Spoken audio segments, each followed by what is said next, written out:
আমি বিরক্ত হয়েছি, আমি তাড়াহুড়ো করেছি, কিন্তু দিদি ব্রাইড অনেকটাই বিরক্ত হয়ে গেল। বিরক্ত কেন হলো সবটাই তোমাদেরকে জানাবো। তো সকাল সকাল চলে গিয়েছি স্যালনে।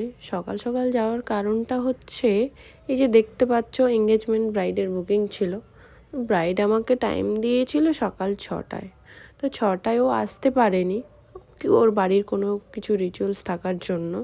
ভাবলাম এতক্ষণ বসে কি করব, তাই এই যে ব্লাউজের ডিজাইনগুলো করে নিচ্ছিলাম।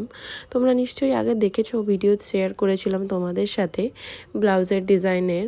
তো যখন ফাঁকা থাকি আমি টুকটাক এইসব কাজগুলো করে থাকি। এই ব্লাউজের ডিজাইনটা তোমাদের কেমন লাগছে অবশ্যই কমেন্টে জানিও। অনেকক্ষণ অপেক্ষা করার পরে ব্রাইড চলে এসেছিল, আমি মেকআপও কমপ্লিট করে ফেলেছিলাম। তো তোমাদের বলেছিলাম যে শুরুতেই ব্রাইড কেন বিরক্ত হলো। ব্রাইডের বিরক্ত হওয়ার কারণ হচ্ছে ওর এঙ্গেজমেন্ট আগের যে রিচুয়ালগুলো ছিল ওটার জন্য ও কিছুতেই বেরোতে পারছিল না বাড়ি থেকে। তো ওই জন্যই ও খুব বিরক্ত হয়ে এসছে আমার কাছে।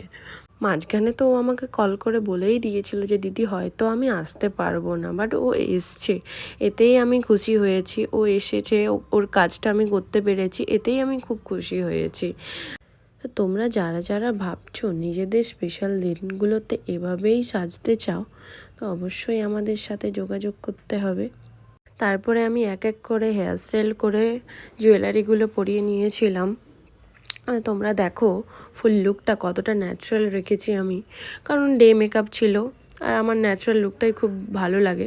তো তোমরা দেখো কতটা বেস মেকআপটাও একদম ন্যাচারাল আছে, আই মেকআপটাও খুব সিম্পল রেখেছি আমি। তো এই লুকটা ব্রাইডের তো ভীষণ পছন্দ হয়েছিল। চলো ব্রাইডের মুখ থেকেই জেনে নিই ওর কেমন লেগেছে। হ্যালো শিউলি, হ্যাঁ হ্যালো। বলো মেকওভার নিয়ে কেমন লাগলো আমার থেকে আজকে? খুব ভালো লেগেছে। আমি বিরক্ত হয়েছি, আমি তাড়াহুড়ো করেছি, কিন্তু দিদি প্রচণ্ড ধৈর্য, খুব ধৈর্য ধরে খুব সুন্দরভাবে করেছে। আর কেমন লাগছে তোমরাই বলো। Thank you. ব্রাইড তো বলেই দিল কেমন লেগেছে ওর লুকটা। এবার তোমরা অবশ্যই কমেন্ট করে জানিও তোমাদের কেমন লেগেছে লুকটা। দেখো কতটা ন্যাচারাল রেখেছি আমি, সব কিছু সিম্পলের উপরেই রেখেছি। চলো দেখা হচ্ছে নেক্সট ভিডিওতে। টাটা, সবাই ভালো থেকো।